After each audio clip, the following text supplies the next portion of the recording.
If you're seeking protection in Canada, there are two ways to do so. There's applying for refugee inside Canada, and then there's applying for a refugee at the port of entry. And both of them look a little bit different. But before we get started, guys, my name is Bnush. I'm an immigration consultant here in Canada. So if you enjoy content like this, make sure you follow for more. And if you're looking for any services like consultation, assistance with your applications, including refugee process, you can check out my link in my bio, which is bsims.com, or you can send me in an email for inquiry for consultation.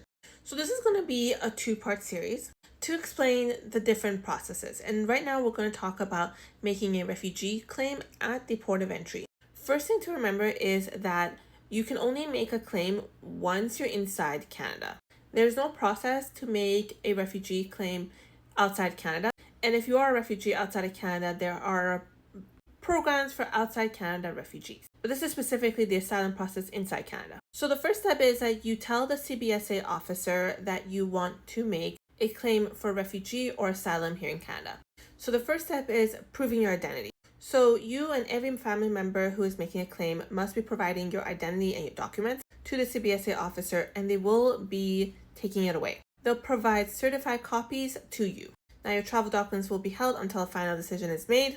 And if you don't have any documents, you might be detained until they're able to verify your identity. The next step is to give your biometrics. That means anyone who's 14 and over will be taking their fingerprints, and they'll have their photos taken as well. The next step is the interview with the Cbsa officer to determine if you're eligible. They're going to ask questions about your background, why you're making a claim, and what dangers you face in your home country or your country of persecution, and why you came to Canada. But these questions are not limited to it. Now, after the interview, if you determine that you're eligible, several things will happen. Your case will be referred to the Immigration Refugee Board, where they'll make or decide if you're a convention or a protected person in definition, basically making a decision if you are to be accepted or not. You'll also be receiving instructions on how to fill out your basis of claim and also complete your medical exam. You'll also be given your refugee protection identity document, which is basically saying that you're a claimant and that you're waiting for the decision on your asylum claim. You'll also receive, as I mentioned before, certified copies of your travel documents or other documents that was detained by the Cbsa, copies of any forms that you had filled out with the Cbsa officer.